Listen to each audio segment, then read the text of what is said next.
బలగన్ సినిమాలో తన పాటతో అందరినీ ఏడిపించిన బుడగజంగాల కళాకారుడు పస్తం మొగలయ్య తీవ్ర అస్వస్థతకు గురైన సంగతి తెలిసిందే. గత కొద్ది రోజుల నుంచి కిడ్నీ సంబంధిత వ్యాధితో బాధపడుతున్న మొగలయ్య వరంగల్లోని సంరక్ష ఆసుపత్రిలో చికిత్స పొందుతున్నారు.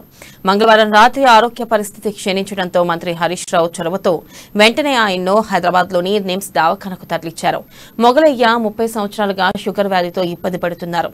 గత కొంతకాలంగా మూత్రపిండాలు, గుండె సంబంధిత సమస్యలు కూడా తోడవడంతో ఆరోగ్యం మరింత క్షీణించింది. ప్రస్తుతం నిమ్స్ పాత భవనంలోని ఎంఆర్ఎస్యు విభాగంలో నెఫ్రాలజీ విభాగాధిపతి డాక్టర్ గంగాధర్ పర్యవేక్షణలో వైద్యులు మొగలయ్యకు చికిత్స అందిస్తున్నారు. ఆయన ఆరోగ్యం ప్రస్తుతం నిలకడగానే ఉందని డాక్టర్లు చెప్పారు.